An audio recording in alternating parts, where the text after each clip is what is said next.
극적으로 상봉하는 제니와 포레스트. 제니는 자신의 친구들을 소개하는데 왠지 좀 과격해 보이네요. 무슨 사정인지 제니에게 화풀이를 하는 남자를 보고는 포레스트는 급발진해서 남자를 두들겨 패주고 맙니다.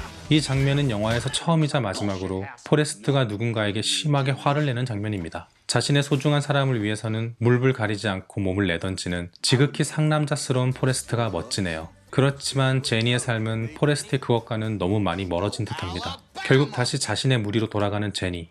하지만 포레스트는 언제나 그렇듯 그 자리에 서서 그녀를 응원하며 웃으며 보내줍니다. 전쟁 영웅이 된 포레스트는 유명인이 되어 영국의 전설적인 가수 존 레논과 함께 토크쇼에 출연까지 합니다. 중국을 다녀온 소감을 묻는 사회자의 말에 포레스트는 중국 사람들은 가진 게 거의 없고 교회도 가지 않는다고 하는데요. 옆에서 이를 듣고 있던 존 레논은 소유물이 없어요? 종교도 없어요? 라며 놀라워하죠. 그리고 사회자가 상상이 안 가네요 라고 하자 한번 노력해보면 쉬울 거예요 라고 답합니다. 존 레논을 좋아하는 분이라면 눈치채셨겠지만 존 레논의 이 대답들은 모든 노래 이매진의 가사입니다. 마치 포레스트가 존 레논에게 이매진 가사에 감명을 준 것 같은 재미난 설정의 에피소드입니다. 토크쇼를 마치고 나오던 포레스트는 익숙한 목소리를 듣게 되고 댄 중이를 만나게 됩니다.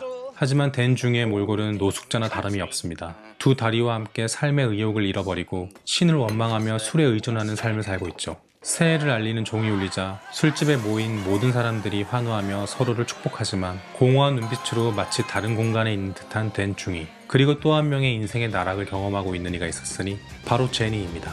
술과 마약에 찌든 듯한 제니는 하루하루 위태로운 삶을 살고 있습니다. 드디어 저녁 통지를 받게 된 포레스트. 이때 포레스트가 들고 있는 낡은 탁구채가 바로 첫 장면의 포레스트 여행 가방에 들어있던 탁구채네요. 집으로 돌아온 포레스트는 그새 많이 늙으신 어머니와 반갑게 재회합니다. 집안에는 온통 탁구용품 회사에서 포레스트를 광고 모델로 사용하고 싶다며 보내온 샘플들로 가득하죠. 포레스트는 어머니의 권유에 따라 광고 모델 승낙을 하고는 그 돈으로 버바와의 약속을 지키기 위해 새우잡이 배를 하나 구입합니다. 배의 이름은 자신이 가장 좋아하는 이름인 제니로 짓죠. 그리고는 편지를 받고 찾아온 댄 중이와 함께 새우잡이를 나서게 됩니다. 하지만 새우잡이에 대해선 아는 게 하나 없는 포레스트와 댄 중이는 매번 허탕만 치고 맙니다. 그러던 어느 날 거대한 폭풍우를 만나게 되는데 겁을 먹은 포레스트와 달리 댄 중이는 그동안 자신이 원망했던 신에게 화풀이라도 하려는 듯 빗속에서 발악을 합니다. 그리고 다음날 폭풍의 여파로 어처운 마을에 정박해있던 모든 새우잡이 배들은 반파되어 버리고 말았습니다. 그 와중에 유일하게 폭풍을 이겨내고 돌아온 포레스트의 배는 경쟁자들이 모두 사라진 탓에 새우를 싹쓸이하게 되죠. 떼돈을 번 포레스트는 버바검프 슈림프라는 브랜드도 만들게 되고 댄 중이와 함께 포춘지 표지에도 실리게 되죠. 포레스트의 여행 가방에 있던 잡지와 모자가 바로 버바검프였네요. 한 가지 재미난 사실을 또 알려드리면 실제로 버바검프라는 새우 요리 전문 레스토랑이 있습니다. 영화의 배급사인 파라마운트 픽처스가 영화의 흥행에 힘입어 기획하여 만든 레스토랑 체인입니다.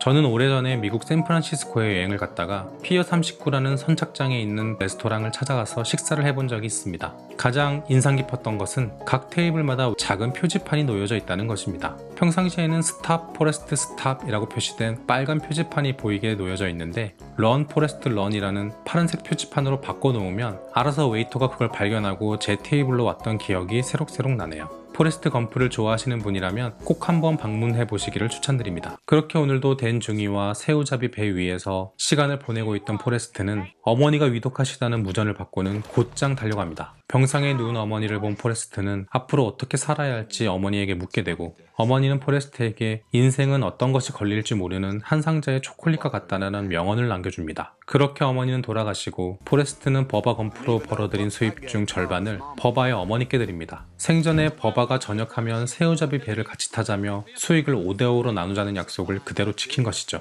그리고 홀로 남겨진 포레스트는 집에 정원을 가꾸며 살아가고 있습니다. 그러던 어느 날 어쩐 일인지 갑자기 제니가 포레스트의 집으로 찾아옵니다. 제니의 옷차림과 표정을 보면 그동안에 방황했던 삶을 정리한 듯 한결 차분해진 모습입니다. 마치 오랜만에 진짜 집에 온 듯한 제니는 오랫동안 숙면을 취합니다. 그리고 제니와 포레스트는 평화롭고 행복한 나날을 보냅니다. 독립기념일 행사를 TV로 보고 있던 포레스트는 제니에게 청혼을 합니다. 그러나 제니가 거절하자 포레스트는 실망감을 감추지 못하는데요. 그리고 그날 밤 제니가 포레스트의 방으로 들어오게 되고 둘은 사랑을 나눕니다. 그런데 포레스트의 청혼이 부담스러웠던 것일까요? 바로 다음날 아침이 되자 포레스트가 잠든 사이 제니는 도망치듯 집을 빠져나옵니다. 제니가 떠난 것을 알아차린 포레스트는 한동안 멍하니 시간을 보냅니다. 그러다 무언가에 이끌리듯 일어나 달리기를 시작합니다. 아무런 이유도 목적지도 없이 그저 길을 따라 달리죠. 살고 있는 동네의 끝까지 간 포레스트는 달리기를 멈추지 않고 주를 횡단하기로 결심합니다. 그리고 결국 미국 전역을 달리게 됩니다.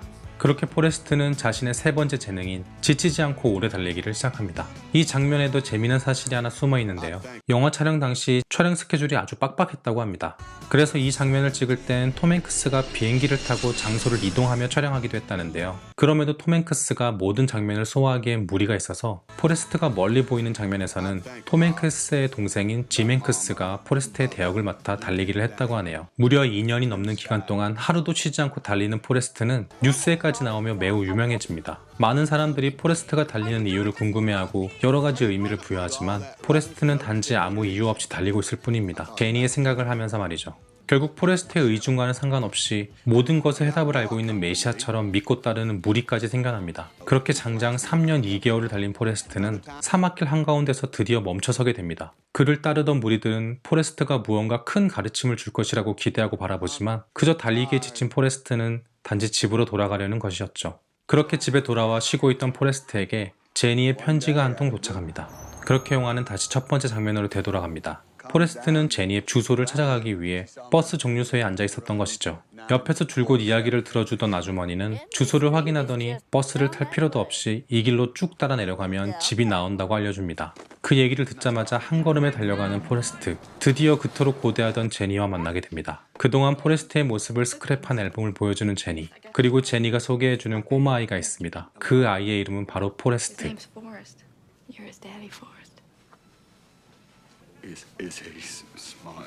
제니에게 아이가 무척 똑똑하다는 얘기를 듣고 포레스트는 기뻐하며 아이의 곁에 가서 앉습니다.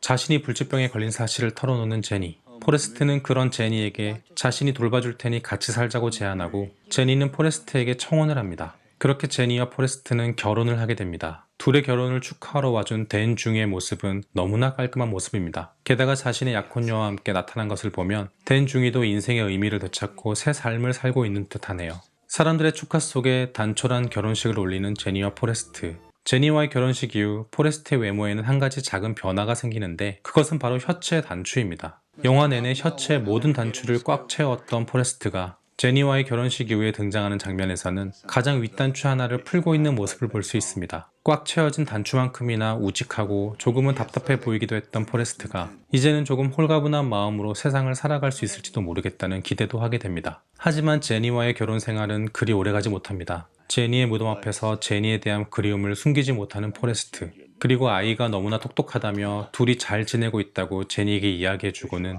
돌아서는 포레스트의 뒤로 한 무리의 새들이 날아오릅니다. 어릴 적 아버지의 학대를 피해 옥수수 밭으로 포레스트와 함께 도망쳤던 제니가 새가 되어 날아가게 해달라고 신께 기도했던 장면이 떠오릅니다. 아마도 제니는 자신의 바램처럼 새가 되어 원하는 곳으로 자유롭게 날아갔을지도 모르겠습니다. 포레스트는 그 옛날 자신의 어머니가 그랬던 것처럼 아이와 함께 스쿨버스를 기다리고 있습니다.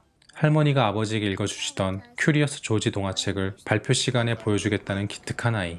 그렇게 스쿨버스에 오르려는 아이를 불러세운 포레스트는 무언가 말을 하려다 말고 단지 사랑한다고 말합니다. 포레스트의 어머니는 포레스트에게 최선을 다해야 한다고 말했었는데 하지만 자신과 다르게 똑똑한 이 아이에게는 그저 사랑한다는 얘기를 해주는 것이 더 나을 것 같다고 생각한 포레스트가 아니었을까 상상해봅니다. 그렇게 영화는 끝이 납니다. 포레스트는 과연 바보였을까요?